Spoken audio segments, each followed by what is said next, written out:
যুবক ভাই ভালো করে চিন্তা করে দেখেন, এত আদর করেন, এত ভালোবাসেন, এত মহব্বত করেন, তারপরও আমি আপনি কেন আল্লাহকে ভালোবাসতে পারি না, আল্লাহকে আল্লাহ বলে ডাকতে পারি না?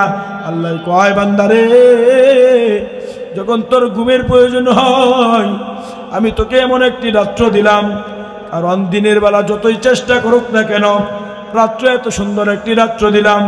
মানুষ যদি প্রতিদিন নিয়মিত দিনে ঘুমায়, রাত্রের 1 ঘন্টা ঘুমের ঘাটতি পূরণ হবে না। কথা বলেন ঠিক না ঠিক?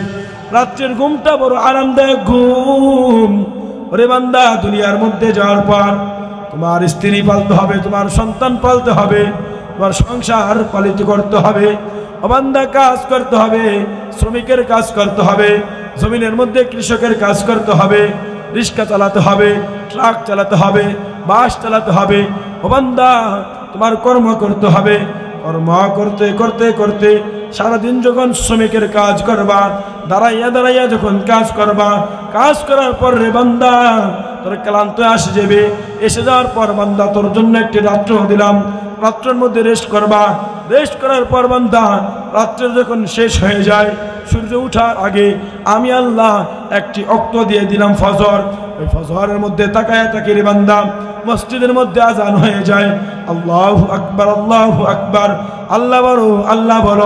মসজিদের মুয়াজ্জিন বলে আসসালাতু খায়রুম মিনান নাওম, ঘুমের থেকে নামাজ বড়, ঘুমের থেকে নামাজ বড়, ঘুমের থেকে নামাজ উত্তম। যখন মুয়াজ্জিন বলতে থাকে, ও বান্দা তুমি ঘুমাও ঘুমাও, একটিবারও আমি আল্লাহর দিকে আসো না, আমি আল্লাহর কদমের দিকে আসো না।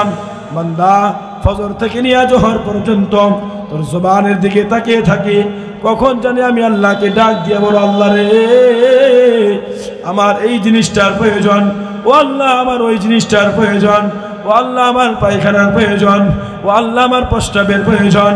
ও বান্দা, রাত্র যখন তুমি ঘুমিয়ে যাও, তোমার মা ঘুমিয়ে যায়, তোমার স্ত্রী ঘুমিয়ে যায়, তোমার বন্ধু বান্ধব সব ঘুমিয়ে যায়। ও বান্দা, তোকে আদর কইরা মোহাব্বত কইরা বানানোর পর আমি আল্লাহ ঘুমাই না, আমি আল্লাহ ঘুমাই না, আমি আল্লাহ জাগিরা থাকি। বান্দা জানি না, জানি কখন তোর প্রস্রাবে তোকে চাপ দেয়। ও বান্দা, কখন জানি তোকে টয়লেটে চাপ দেয়। ঘুম থেকে তোকে কে জাগিয়ে দিবে, কে তোকে স্মরণ করিয়ে দিবে? এখন তোমার প্রস্রাবখানায় যেতে হবে, এখন তোমার টয়লেটে যেতে হবে। ও বান্দা, দুনিয়ার মানুষগুলো ঘুমাইলেও আমি আল্লাহ একটি সেকেন্ডের জন্য ঘুমাই না। কখন জানি তোর খাবারের প্রয়োজন, আমি আল্লাহ তোর জন্য রিজিকের ব্যবস্থা করে রেখেছি। ও বান্দা, কখন জানি তোর বাতাসের প্রয়োজন, আমি আল্লাহ তোর জন্য বাতাসের ব্যবস্থা করে রেখেছি। ও বান্দা, কখন জানি তোর সূর্যের আলোর প্রয়োজন, আমি আল্লাহ তোর জন্য সূর্যের আলোর ব্যবস্থা করে রেখেছি। ও বান্দা, কখন জানি তোর চন্দ্রের আলোর প্রয়োজন, আমি আল্লাহ তোর জন্য চন্দ্রের আলোর ব্যবস্থা করে রেখেছি। ও বান্দা, সারা রাতটা ঘুমানোর পর যখন আজান হয়ে যায় ফজরে, আমি আল্লাহর কদমে আসো না, আমি আল্লাহ ফজর থেকে নিয়ে জোহর পর্যন্ত তোর দিকে তাকিয়ে থাকি, দেখি কিনা আমি আমার কোনো বান্দা বান্দি একবার যেহেতু ফজরে ঘুমাইছে, খেয়াল ছিল না, হুঁশ ছিল না। এখন তো জোহরের সময় হয়েছে, জোহরে তো কোনো ঘুম নাই, কোনো ঘুম নাই। আমার কোনো বান্দা বান্দিকে আমার কদমে সেজদা দিতে আসে কিনা? তারপরেও দেখি বান্দারে জোহরে আসো না। জোহরে আসার পর রে বান্দা, আমি আল্লাহ জোহর থেকে আসর পর্যন্ত তোর ঠোঁটের দিকে তাকায় থাকি, তোর জবানের দিকে তাকায় থাকি, দেখি জোহর থেকে নিয়ে আসর পর্যন্ত তোর জবান দিয়ে আমি আল্লাহকে ডাক দাও কিনা, আমি আল্লাহর কদমে সেজদা দাও কিনা।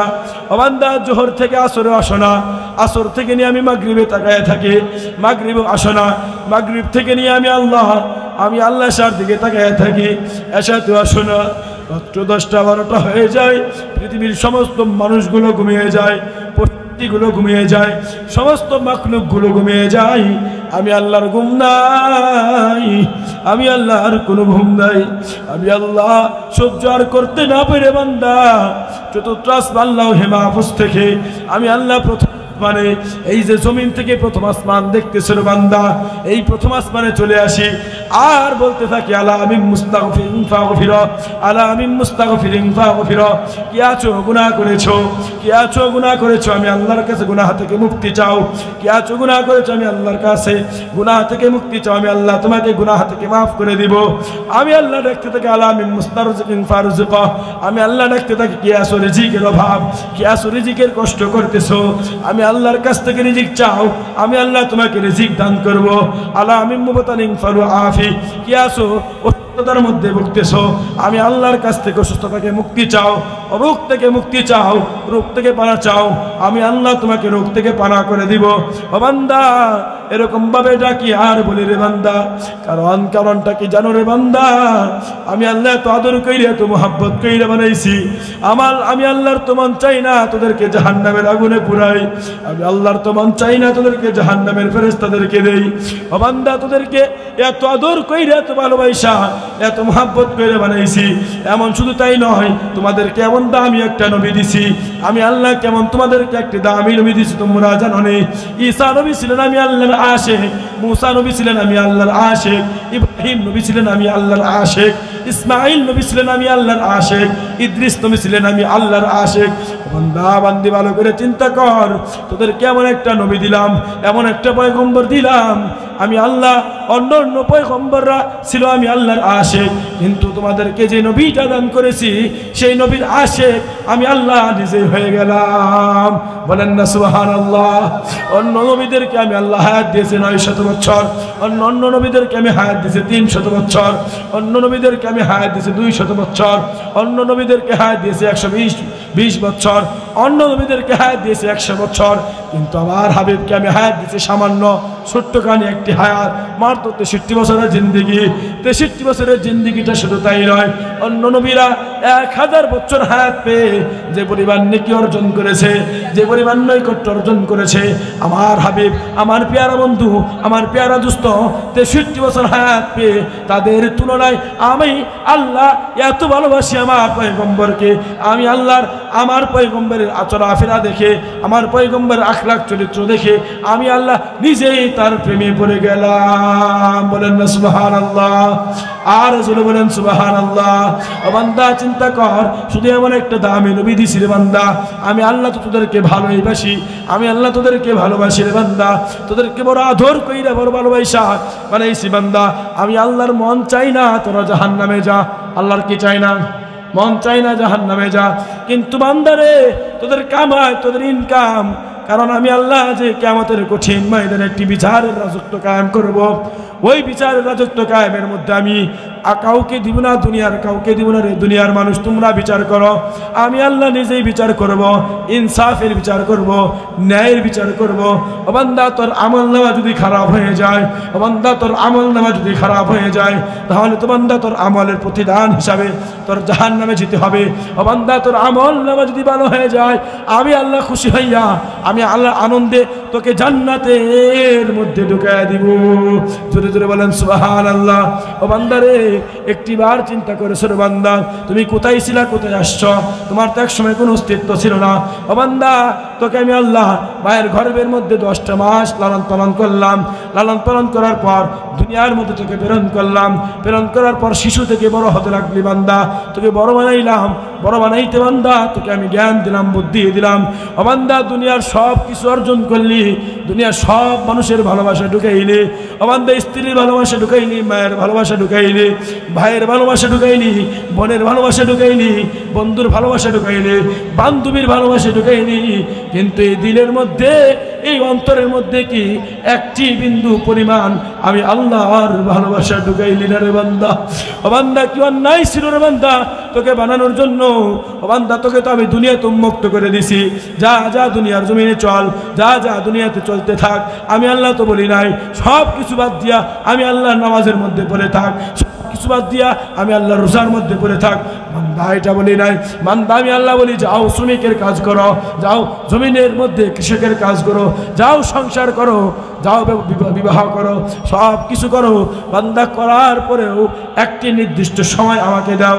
বান্দা, 5টি বার আমার দরবারে এসে হাজিরা দাও, আমার ঘরে এসে হাজিরা দাও। বান্দা, যখন এরকম ভাবে ডাকি বান্দা শোনা।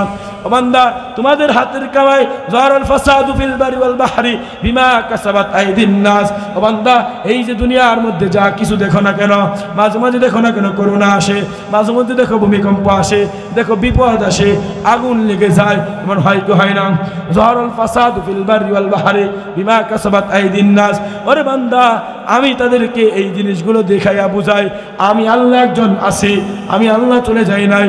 ও বান্দা, দুনিয়ার মধ্যে যা কিছু হাক না কেন, এটা আমার কোনো দোষ নাই, এটা হলো একমাত্র তোমাদের হাতের কামাই। কাদের হাতের কামাই? বলেন কাদের হাতের কামাই? জোরে বলেন কাদের? আল্লাহ পাক রব্বুল আলামিন বলেন, বান্দা আমি আল্লাহকে দোষ দেওয়ার কোনো কারণ নাই। বান্দা তোকে বুদ্ধি দিছি, জ্ঞান দিছি, পৃথিবীর সবথেকে বড় আদালত তোমার বিবেক তোমাকে দান করছে রে বান্দা। বিবেকটা দান করার পর বান্দা দেখ দেখ, বান্দা দেখ তোমরা কি গুনাহ করেছো, তোমরা কি গুনাহ করেছো। ইতিহাসের দিকে তাকিয়ে দেখেন, যে উমর রসুলের কল্লা কাটার জন্য গিয়েছিলেন, এ উমর আজ দুনিয়ার জমিন থেকে জান্নাতের সার্টিফিকেট পেয়েছেন। কি পেয়েছেন? দুনিয়ার জমিন থেকে জান্নাতের সার্টিফিকেট পেয়েছেন। উমর রসুলকে দেখেছেন রসুলের কল্লা কাটার জন্য যায়। এক পর্যায়ে উমর ইসলামের ছায়া তলে এসে উমর সব কিছু বাদ দিয়া, সমস্ত অন্যায় আল্লাহ মাফ করে দিয়া যে রসুলের কল্লা কাটার জন্য যায়, আল্লাহ রসুলের হাতে কালিমা পড়িয়া ইসলাম গ্রহণ করিয়া আল্লাহ পাক রব্বুল আলামিন উমরকে এত কবুল করছেন, উমরকে আল্লাহ পাক রব্বুল আলামিন দুনিয়ার জমিন থেকে জান্নাতের ঘোষণা দিয়ে দিয়েছেন। বলেন সুবহানাল্লাহ। একটি ঘটনা বলে, মুসা নবীর জামানায় তারাও ছিলেন মানুষ, আমরাও ছিলাম মানুষ। তারাও গুনাহ করেছে, আমরাও গুনাহ করেছি। তারা বরঞ্চ আমাদের তুলনায় লক্ষ লক্ষ কোটি কোটি গুণে বেশি গুনাহ করেছে, বেশি অন্যায় করেছি। তাদের তুলনায় আপনি আমি কিচ্ছু গুনাহ করি নাই।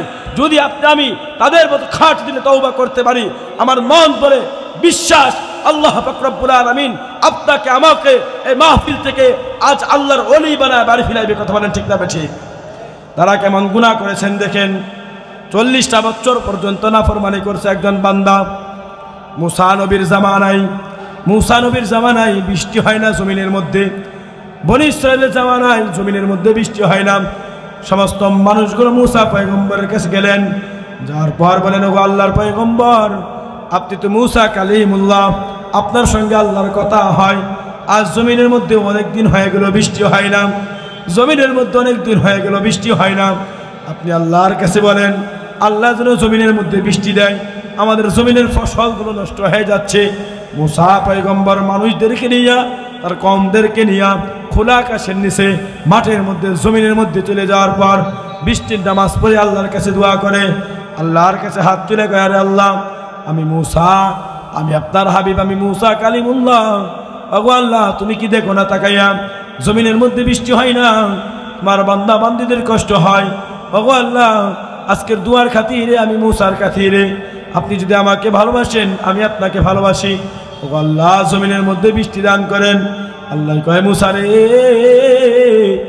বৃষ্টি তো আমি আল্লাহ এখনই দিব, কিন্তু একটি কারণ আছে। কারণটা কি মুসা তুমি জানো নি? মুসারে তুমি জানো নি, তোমার এই মজলিসের মধ্যে এমন একটি নাফরমান বান্দা এসেছে, 40টা বছর গুনাহ করেছে, 40টা বছর গুনাহ করেছে, একটিবারও আমি আল্লাহকে ডাক দেয় না, আমি আল্লাহর নাফরমানি করেছে।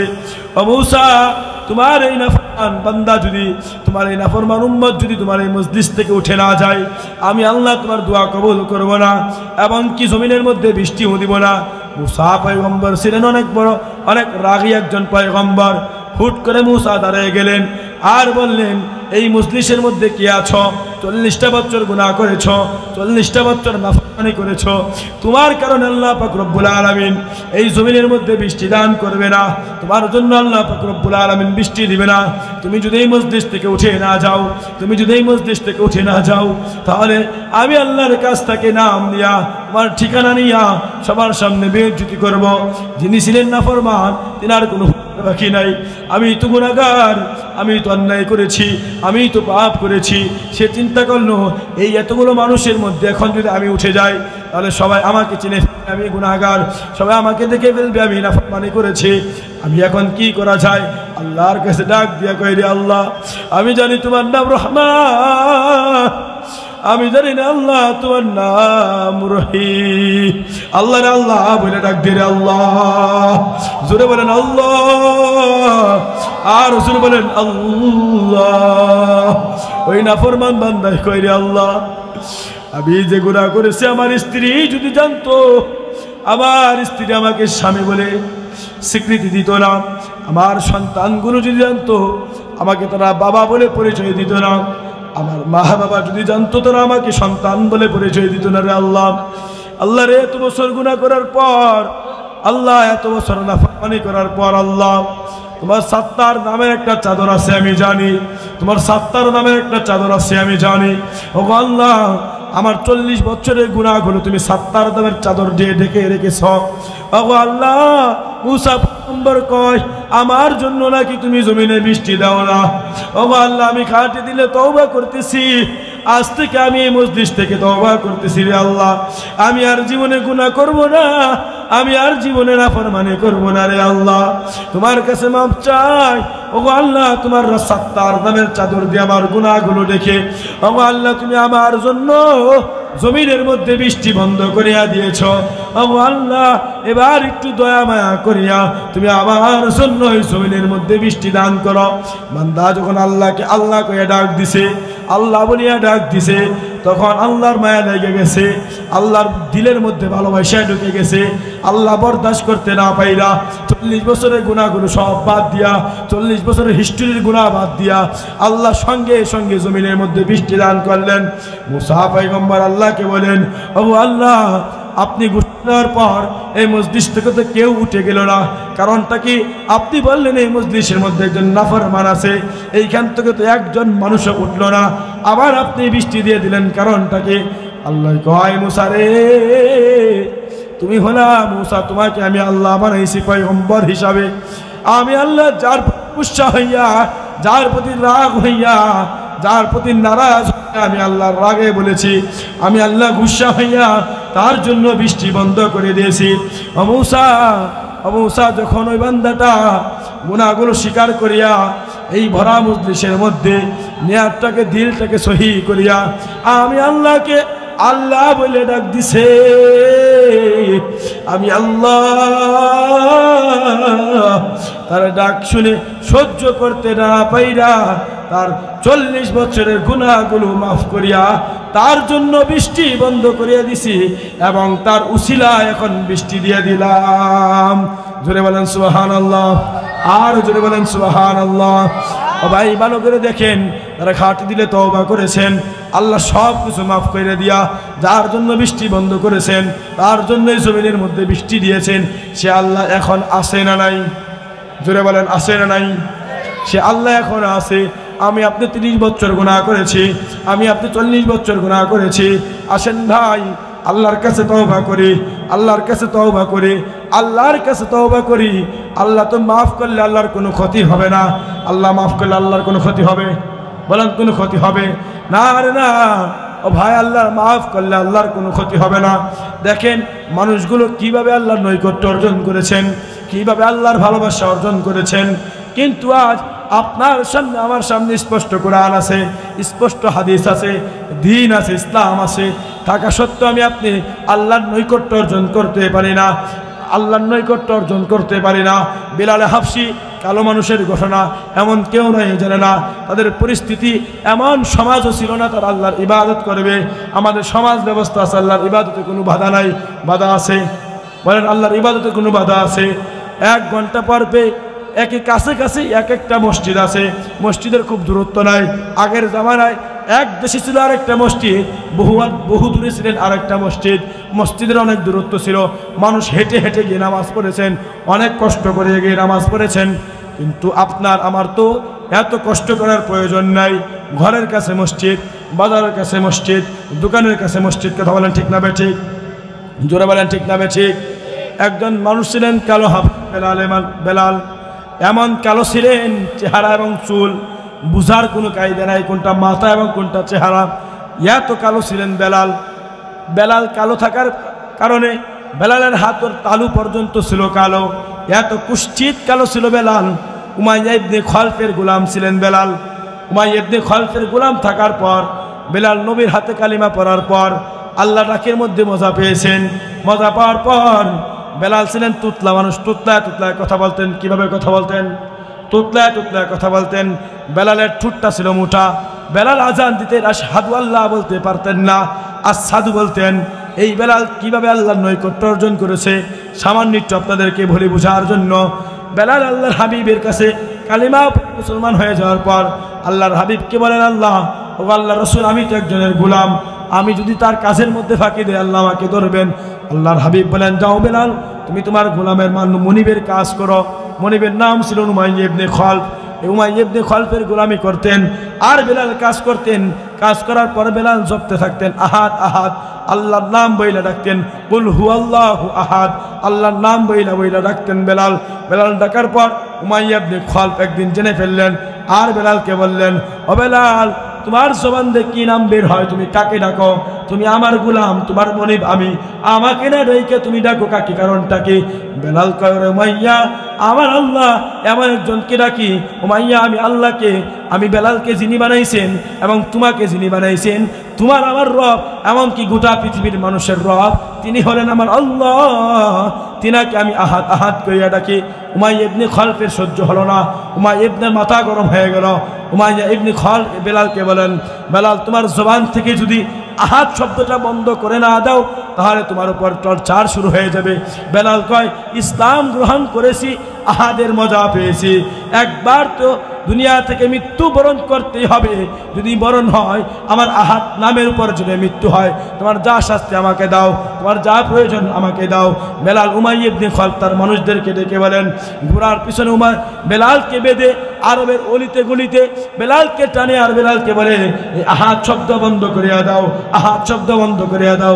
বেলালকে যত মারে পানির জোয়ারের মধ্যে বাদ দিলে পানির জোয়ার বাড়ে না কমে? বলেন, বাড়ে না কমে? ওই বেলালের যখন ইমানের মধ্যে আঘাত শুরু করলো, বেলালের ইমানের পাওয়ার বেড়ে গেল।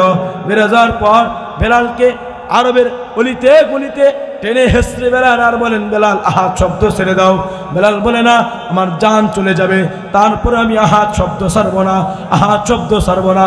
তারপর যখন বেলাল ছাড়ে না, তারপর এই বেলালকে আরবের উত্তপ্ত বালুর মধ্যে নিয়ে গেছেন, গরম বালুর মধ্যে নিয়ে গেছে।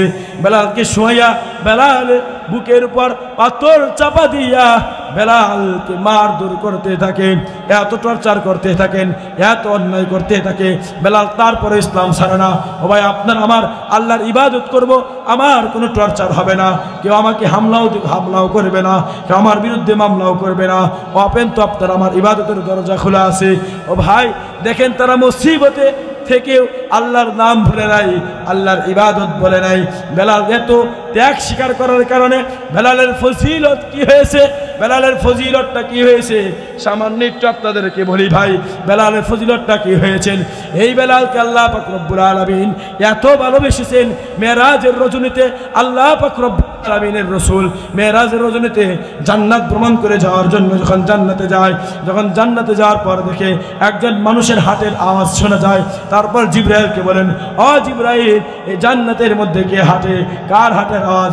জিবরাইল বলেন, ও আল্লাহর হাবিব, এই দুনিয়াতে আবু বকরের হাঁটার আওয়াজ নয়, উমরের হাঁটার আওয়াজ নয়, একজন কালো মানুষ, তুতলা মানুষের হাঁটার আওয়াজটাকে আল্লাহ পাক রব্বুল আলামিন এত পছন্দ করেছেন, এত মোহাব্বত করেছেন, তার হাঁটার আওয়াজটাকে জান্নাতের মধ্যে পৌঁছায় দিয়েছেন। সুবহানাল্লাহ।